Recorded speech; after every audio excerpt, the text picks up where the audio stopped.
నమస్కారం, good morning. నిన్న ఆంధ్రప్రదేశ్ రాష్ట్ర కేబినెట్ సమావేశం జరిగింది. ఈ కేబినెట్ సమావేశానికి సంబంధించిన దాంట్లో ఇవాళ ఈనాడు దినపత్రిక దానికి సంబంధించి బ్యానర్ ఐటమ్ ఇస్తూ చంద్రబాబు నాయుడు గారు ఏమేమి మాట్లాడారనేది వేసింది. పెద్ద పెద్ద పే చేశారు, ఫుల్ పే చేశారు. 3 మతాల్లో చిచ్చుకు జగన్ కుట్రలో, తిరుపతి గోశాల, వక్ఫ్ బిల్లు, పాస్టర్ ప్రవీణ్ మరణంపై దుష్ప్రచారం, జగన్కు ఇతర మత విశ్వాసాలపై ఎంతమాత్రం గౌరవం లేదు, వైకాపా అధినేతపై చంద్రబాబు ధ్వజం, అధికారుల అవినీతిని సహించేది లేదని స్పష్టీకరణ. 3 మతాల్లో చిచ్చుకు జగన్ కుట్రలా? నీకు వేరే మతాలు ఏమి లేవా? ఆ 3 ఉన్నాయా? జైన మతం, బౌద్ధ మతం, అవి కూడా పెట్టి రాయాల్సింది. సిగ్గన్నా ఉండాలి కదా చంద్రబాబు నాయుడు గారు మనం మాట్లాడటానికి. కనీసం ఎవరు మతాల మధ్య చిచ్చు పెడుతుంది? తిరుమల లడ్డులో జంతువుల కొవ్వు కలిసిందని చెప్పి కొవ్వెక్కి హిందువుల మనోభావాలను దెబ్బతీసి రెచ్చగొట్టేటటువంటి ప్రయత్నం చేసింది మీరు కాదా? స్వామివారి ప్రసాదాన్ని లో జంతువుల కొవ్వు కలిపేసి స్వామివారికి పెట్టేశారని, అదే జంతువుల కొవ్వును తీసుకుని ఇలా అయోధ్యకు లక్ష లడ్లు తిరుమల తిరుపతి దేవస్థానం పంపించిందని చెప్పి సాక్షాత్తు మీ కేబినెట్ లో, ఈ ప్రభుత్వంలో ఉప ముఖ్యమంత్రి మాట్లాడిన మాటలు, సనాతని డ్రెస్సులు వేసుకొని డ్రామాలు ఆడుతూ ప్రతిరోజు రెచ్చగొడుతూ మాట్లాడుతుంది ఎవరు? తిరుమల గోశాలలో గోవులు చనిపోయినాయి అని సాక్షాత్తు ఈవోనే చెప్పాడు. గోవులు చనిపోయినాయి కాబట్టి చనిపోయినాయి అన్నారు. గోశాల కాదు, గో వధశాలగా తయారు చేశారని చెప్పి అన్నాం. ఈ రోజు కూడా దానికి కట్టుబడి ఉన్నాం. దానికి ఏదో చెప్తున్నారు కింద, అది గోశాలపై అసత్య ఆరోపణలు చేసిన వారిపై చర్యలు తీసుకోండి. అసత్య ప్రచారాలు ఎవరు చేస్తుంది? మీరు చేస్తున్నారు. మేము ఉన్నాయే చెప్పాం, చనిపోయినాయి కాబట్టి చనిపోయినాయని చెప్పాం. సో మీరు చనిపోయినాయని మీరు కూడా చెప్పారు. మరి అప్పుడు ఈవో మీద కూడా చర్యలు తీసుకోవాలి కదా. 2 వక్ఫ్ బిల్లు మీద, వక్ఫ్ బిల్లు మీద వైఎస్ఆర్ కాంగ్రెస్ పార్టీ ఒకటే స్టాండ్లో ఉంది. వక్ఫ్ బిల్ అనేది వైఎస్ఆర్ కాంగ్రెస్ పార్టీ ముందు నుంచి ఏదైతే సవరణ చేసినటువంటి వక్ఫ్ బిల్ ఉందో దాన్ని, ఆ చట్టాన్ని మేము వ్యతిరేకించాం. స్టిల్ దాన్ని వ్యతిరేకిస్తూ మేము సుప్రీంకోర్టుకి వెళ్ళాం. సుప్రీంకోర్టులోకి వెళ్ళి న్యాయ పోరాటం చేస్తా ఉన్నాం. పార్లమెంట్లో, లోక్సభలో వ్యతిరేకించాం, రాజ్యసభలో వ్యతిరేకించాం. మీలాగా ఆ బిల్లుకి మేము మద్దతు ఇవ్వాలా? సో మేము ఆ బిల్లుకు సంబంధించినటువంటి ఆ వక్ఫ్ చట్టం ఏదైతే ఉందో, కొత్తగా ఇప్పుడు తీసుకొచ్చినటువంటి ఆ చట్టం అనేది ముస్లింల మతం ఆధారంగా వివక్ష చూపేటటువంటి విధంగా ఉంది. సో ఈ చట్టాన్ని మేము సవాల్ చేస్తూ సుప్రీంకోర్టులో పిటిషన్ వేసాం. మీరు ఢిల్లీలో ఒకటి, గల్లీలో ఒకటి మాట్లాడేటటువంటి గలీజు రాజకీయాలు మీరు చేస్తారు. వైఎస్ఆర్ కాంగ్రెస్ పార్టీకి ఎప్పుడు లేదు. పాస్టర్ ప్రవీణ్ గురించి చెప్పారు, ఆయన మరణాన్ని రాజకీయం చేశారంట. ఎవరు చేసింది? మీరు కదా. అసలు కేబినెట్ సమావేశంలో ఏం మాట్లాడాలో కూడా తెలియకుండా ఎన్ని సంవత్సరాలు ముఖ్యమంత్రికి ఎట్ట పని చేసేవో అర్థం కావట్లేదు. తిరుమల వెళ్ళి డిక్లరేషన్ ఏమన్నా సంతకం చేయనంటే అలా. తిరుమల జగన్మోహన్ రెడ్డి గారు ఏమైనా కొత్తగా వెళ్తున్నారా? మొట్టమొదటిసారి వెళ్ళేటప్పుడు ఎవరైనా డిక్లరేషన్ అడుగుతారు. తిరుమల జగన్మోహన్ రెడ్డి గారు అనేక సందర్భాలు వెళ్లారు. ముఖ్యమంత్రి హోదాలో 5 సార్లు పట్టు వస్త్రాలు సమర్పించేటటువంటి గొప్ప అవకాశం జగన్మోహన్ రెడ్డి గారికి, రాజశేఖర రెడ్డి గారికి దక్కింది. ఒకే కుటుంబంలో తండ్రి కొడుకులు 10 సంవత్సరాలు పట్టు వస్త్రాలు సమర్పించారు తిరుమల తిరుపతి వెంకన్న స్వామికి. అది జగన్మోహన్ రెడ్డి గారికి తిరుమల తిరుపతి వెంకన్న స్వామికి ఉన్నటువంటి అనుబంధం.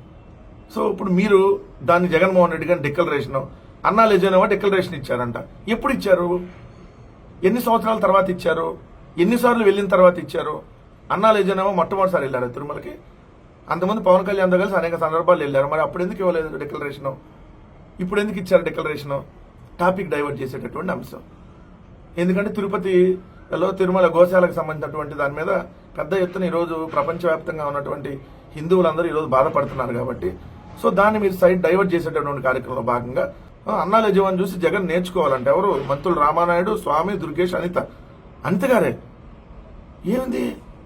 బైబుల్ పెట్టుకొని బ్యాగ్లో నాకు ఎప్పుడు బైబుల్ ఉంటుందని చెప్పిన మీరు, మరి మీరు క్రిస్టియన్ నుంచి ఎప్పుడు హిందూగా మారారు? బైబిల్ ఎప్పుడు బ్యాగ్లో పెట్టుకునే మీరు ఈరోజు అన్నా లెజవాన్ గారిని చూసి నేర్చుకోవాలి, జగన్ నేర్చుకోవాలి. నీతి వాక్యాలు చెప్తే అట్లా అనిత గారు? మీరు క్రిస్టియనే కదా, మీరు బైబిల్ మరి బ్యాగ్లో ఎందుకు ఉంటుంది క్రిస్టియన్ కాకపోతే మీకు? సో మరి మీరు హిందూ మతంలో సడన్గా ఎప్పుడు మారిపోయారు? హోంమంత్రిగా మారారా? అని మారి తీసుకున్నారా? ఏమన్నా ఎప్పుడు స్వీకరించారు? అవి కూడా ఇస్తే ఎవరైనా బాగుంటుంది కదా. ఇంకా జగన్మోహన్ రెడ్డి గారి మీద ప్రతిరోజు బురద జల్లేటటువంటి కార్యక్రమం ఒక పద్ధతి ప్రకారం చేస్తా ఉన్నాయి ఆ 2. మరొక వార్త, తిరుమలలో శ్రీవారి ఆలయంపై డ్రోను. రోజుకి తిరుమలలో ఈ కూటమి ప్రభుత్వం వచ్చినాక అపచారాలు పెరిగిపోతాయని అనడానికి ఈరోజు అన్ని దినపత్రికలు వచ్చిన ఆంధ్రజ్యోతి కూడా దాన్ని కవర్ చేసింది. ఎందుకంటే తప్పదు కాబట్టి. శ్రీవారి ఆలయంపై డ్రోను, టీటీడీ విజిలెన్స్ అదుపులో రాజస్థాన్ యూట్యూబర్. తిరుమల శ్రీవారి ఆలయంపై యూట్యూబర్ డ్రోన్ ఎగరవేయడం కలకలం రేపింది. ఈ ఘటనలో తిరుమలలో మరోసారి భద్రతా వైఫల్యం వెలుగు చూసింది. రాజస్థాన్కు చెందినటువంటి అంశుమన్ తరేజా అనే యూట్యూబర్ మంగళవారం సాయంత్రం డ్రోన్ కెమెరాను ఆలయంపై ఎగరవేశాడు. దాదాపు 10 నిమిషాల పాటు డ్రోన్ ఆలయం పరిసర ప్రాంతాలు తిరగడం గమనార్హం. 10 నిమిషాలు ఆడ తిరిగిందంట. అయినా తన తర్వాత ఎట్టగొట్టి పట్టుకున్నారు. ఆగమ నిబంధనల ప్రకారమే కాకుండా భద్రతా కారణాలతోనూ ఆలయంపై డ్రోన్లు ఎగరవేయడం నిషిద్ధం. తిరుమలలో పలు ప్రాంతాల్లో డ్రోన్ వినియోగించినట్టు సమాచారం. అలిపిరి చెక్ పాయింట్లోనే భద్రతా సిబ్బంది అడ్డుకోవాలి. అయితే ఓ యూట్యూబర్ డ్రోన్ కెమెరాతో తిరుమల రావడం భద్రతాధికారులపై తీవ్ర స్థాయిలో విమర్శలు వస్తున్నాయి. మేము ఒత్తుకొని రోజు చెబుతుంది అదే కదా. నిన్న లైన్గా మనం ఏ రోజు ఏ డేట్ ప్రకారం ఏమేమి తిరుమలలో జరిగిన అపచారాలు నిన్న మనం లిస్టు చదివి వినిపించాం కదా. సేమ్ మనం ఇదే ఈ కార్యక్రమంలోనే. అంటే తిరుమలలో బెల్ట్ షాపులు దొరుకుతాయి, తిరుమలలో అన్య మతాలకు సంబంధించినటువంటి రింగులు దొరుకుతాయి, తిరుమలలో మన బిర్యానీ దొరుకుతుంది, తిరుమలకు సంబంధించి ఏదైతే అక్కడ మనం తినేటటువంటి అన్నప్రసాదంలో జర్రీలు వస్తాయి. తిరుమలలో చెప్పులు వేసుకుని వీఐపీలు దర్శనానికి వెళ్ళిపోతారు. డ్రోన్ కెమెరాలు ఎగరవేస్తారు. పైనేమో హెలికాప్టర్లు విమానాలు తిరుగుతాయి. ఇక్కడే తీసుకుపోతా ఉన్నారు. తిరుమలలో 100 గోవులు చనిపోయినాయి. తిరుమలలో ఇన్ని తిరుమలలో అపచారాలు జరుగుతుంటే నిన్న మళ్ళీ ముఖ్యమంత్రి గారు కేబినెట్ సమావేశంలో సిగ్గంతా వదిలేసి మళ్ళీ వైఎస్ఆర్ కాంగ్రెస్ పార్టీ కుట్రలు చేస్తుందంట. ఇది డ్రోన్ ఎగరేసింది వైఎస్ఆర్ కాంగ్రెస్ పార్టీయా? మళ్ళీ అక్కడ రాశారు మీరు. మరోవైపు మంగళవారం ఉదయం తిరుమలకు వచ్చిన ఓ టెంపో వాహనంపై ఇతర మతాలకు సంబంధించిన చిహ్నాలు ఉండటం భక్తుల నుంచి విమర్శలకు దారితీసింది. ఎట్లా అలౌ చేస్తున్నారు అసలు అలిపిరిలో? ఏమయ్యా ఈవో చైర్మన్ ఏం చేస్తున్నారు మీరు? అంటే యేసుక్రీస్తు బొమ్మలో సిలువ బొమ్మలో ఉన్నటువంటి వెహికల్ని తిరుమల కొండ మీదకి అలౌ చేస్తారా? మొన్న ఒక ముస్లింకి సంబంధించినటువంటి వ్యక్తి ఏదైతే అతను టోపీ పెట్టుకొని అలిపిరి చెక్ పోస్ట్ దాటి ముందుకు వెళ్ళిపోయాడు. వెళ్ళిపోతే అక్కడెక్కడో ఆపారు. అతను అంటే నేను పిచ్చాడని చెప్పాడంట. అంటే ఇవన్నీ ఇంత జరుగుతూ ఉంటే అసలు ఎలా సార్? ఇప్పుడు అన్య మతాలకు సంబంధించి కదా, రాజకీయ పార్టీలకు సంబంధించినటువంటి ఏదైతే అవి ఉన్నా కూడా ఎలో చేయరు. ఎందుకంటే నేను ఎక్స్పీరియన్స్ నేను 2022 ఆ సమయం అనుకుంటా, ఎగ్జాక్ట్గా నాకు ఇయర్ గుర్తులేదు. నా వెహికల్ వెనకాల ఏదైతే కేవీ రెడ్డి అనే వెహికల్ వెనకాల అది రాస్తుంటే ఆ స్టిక్కరు మా పార్టీకి సంబంధించినటువంటి 3 రంగుల కలర్లో వేస్తుంది. అది జనరల్గా పొలిటికల్గా తిరుగుతూ ఉంటాం కదా కారు దానికి. అయితే తిరుమల వెళ్తున్నప్పుడు చూసుకోలేదు. కింద అలిపిరి దగ్గర వెనక స్టిక్కర్ 3 రంగుల కలర్లో ఉంటే పోలీసులు ఆపారు. ఆపి చెప్పారు, సార్ ఇది మీ పార్టీ రంగులకు సంబంధించి ఉంది, తీసేయాలంటే ఇమీడియట్గా డెఫినెట్గా అక్కడి నుంచి అక్కడ స్టిక్కర్ మొత్తం తొలగించాం. సో భద్రత ఆ విధంగా ఉండాలి కట్టుదిట్టంగా. సో ఎవరిదైనా తప్పది పైకి తీసుకెళ్ళడం తప్పది పొరపాటున జరిగేటప్పుడు. ఎందుకంటే 3 రంగుల గుర్తుతో ఉన్నప్పుడు.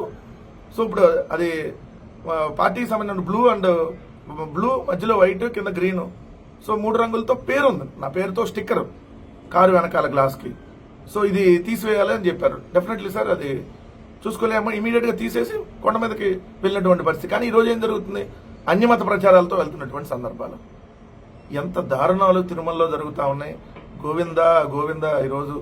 సో నిన్ను పవిత్రమైనటువంటి స్థలంగా ఉన్నటువంటి దాన్ని అపవిత్రం చేస్తున్నారు గోవింద. వీళ్ళకి ఖచ్చితంగా బుద్ధి చెప్పి ప్రభుత్వానికని మాత్రం తిరుమల వెంకన్న స్వామిని ప్రార్థిస్తా ఉన్నాం.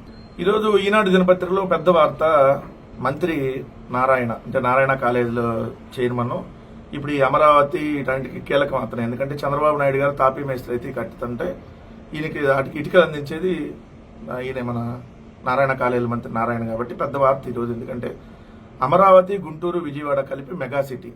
కొత్తగా ఉన్నదా ఇది?